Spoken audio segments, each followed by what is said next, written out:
सो prelims के जो history based questions होते हैं वो तो आपके क्वेश्चन पेपर में आते ही हैं, बट आर्ट एंड कल्चर के जो पोर्शन होते हैं वो भी आपकी हिस्ट्री सब्जेक्ट।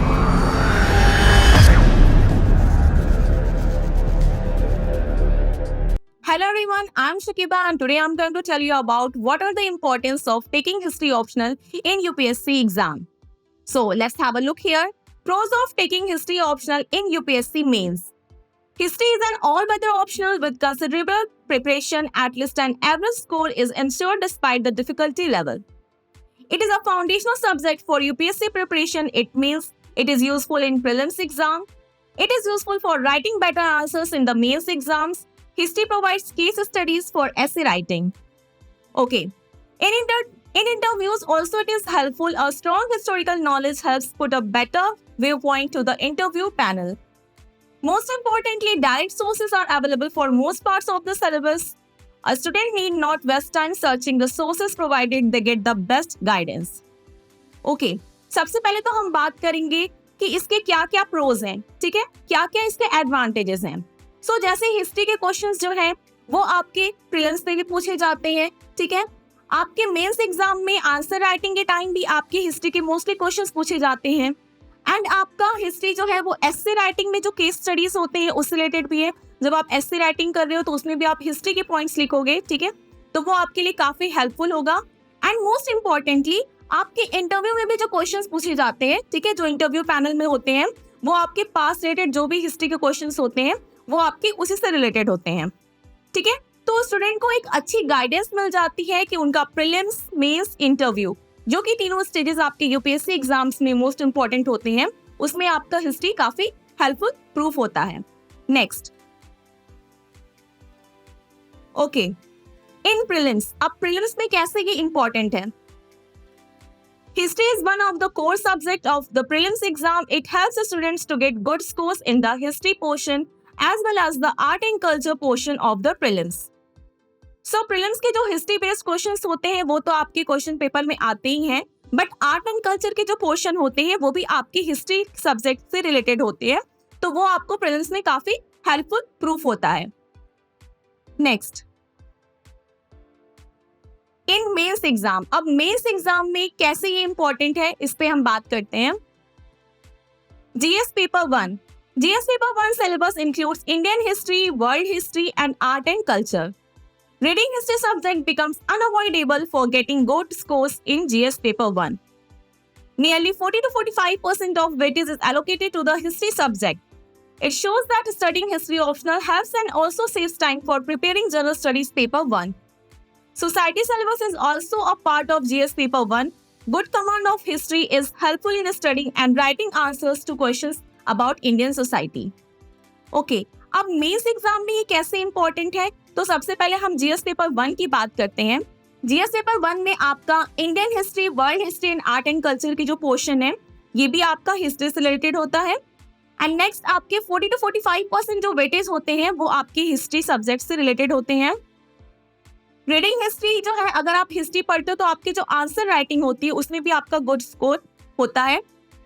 नेक्स्ट आपका शो कर रहा है कि जो सोसाइटी सिलेबस होता है, एक सोसाइटी सब्जेक्ट जो होता है उसका जो पोर्शन होता है वो भी अगर आपका हिस्ट्री से रिलेटेड होता है so it will B also beneficial for you.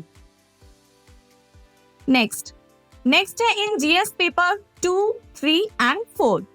So it provides a basic understanding of the economy, socio-politics, ethical aspects, etc. These areas are useful in giving better answers in GS paper 2, 3 and 4. Okay?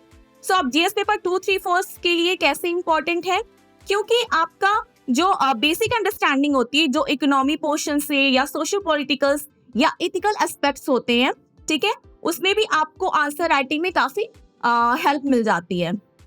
Next, useful in essay. अब essay paper में कैसे useful है, for understanding of historical developments becomes handy in writing essays. History books provide ample case studies for providing a historical perspective for almost any essay.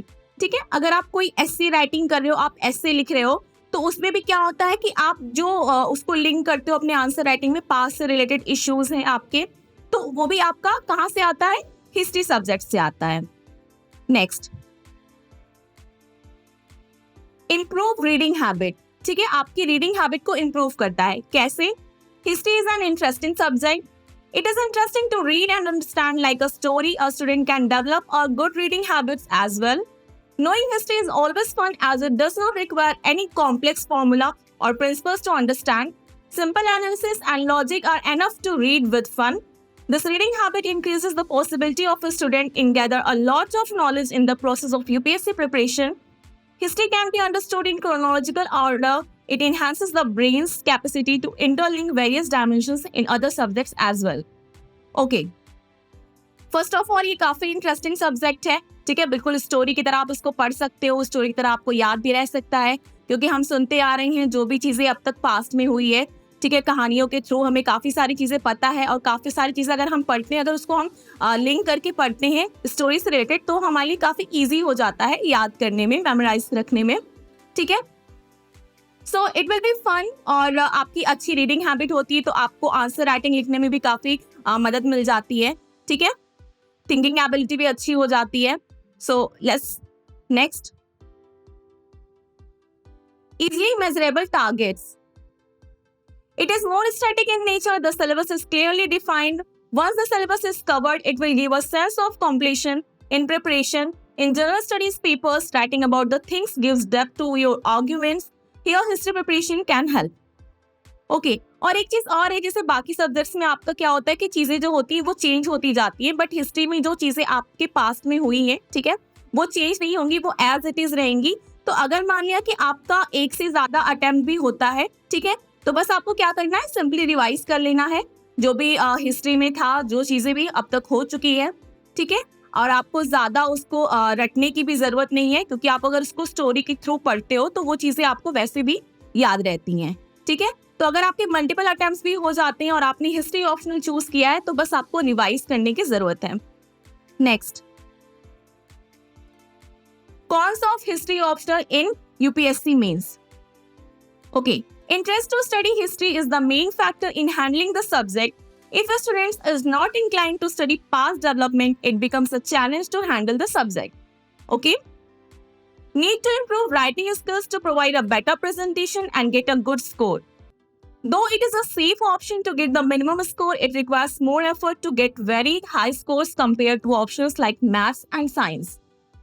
Sometimes marks may vary from expectations due to various historical interpretations.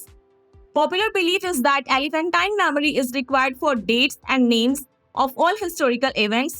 No doubt, it is important to remember the facts. However, some important facts are remembered with ease while reading history in a story format. A general belief is that the UPSC syllabus for history is vast and takes a lot of time to complete. However, in reality, the syllabus of history is elaborately defined. Okay. अब ये भी नहीं है कि अगर आपको history boring लगता है, आपको हिस्ट्री नहीं समझ में आ रहा है, तो आपको हिस्ट्री लेने की जरूरत नहीं है। हिस्ट्री में आपका जो क्या होता है कि कुछ डेट्स होती हैं, टाइमिंग होती है, जिसको कि याद रखना जरूरी होता है। नो डाउट हिस्ट्री को आप एक स्टोरी की तरह पढ़ते हो, स्टोरी की तरह याद रखते हो, लेकिन अगर आपको डेट्स एंड टाइमिंग नहीं याद होती है, ठीक है, कब क्या हुआ था, क्या डेट थी, तो आपको इतना लेने की जरूरत भी नहीं है। If you are interested in history, ठीक है, अगर आपको हिस्ट्री अच्छा लगता है तभी आप हिस्ट्री ऑप्शनल चूज करो, क्योंकि हिस्ट्री का जो सिलेबस होता है वो काफी वास्ट होता है। मॉडर्न हिस्ट्री होती है, वर्ल्ड हिस्ट्री होती है, एंशिएंट हिस्ट्री होती है, इवन आर्ट एंड कल्चर का पोर्शन जो है वो भी आपका हिस्ट्री से रिलेटेड होता है। ओके, नेक्स्ट है आपका conclusion part.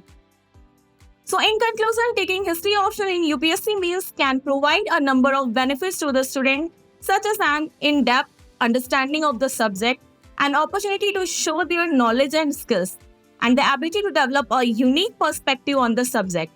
However, it is important to remember that taking history optional in UPSC means is not for everyone and should only be done if the student is confident in their knowledge and skills.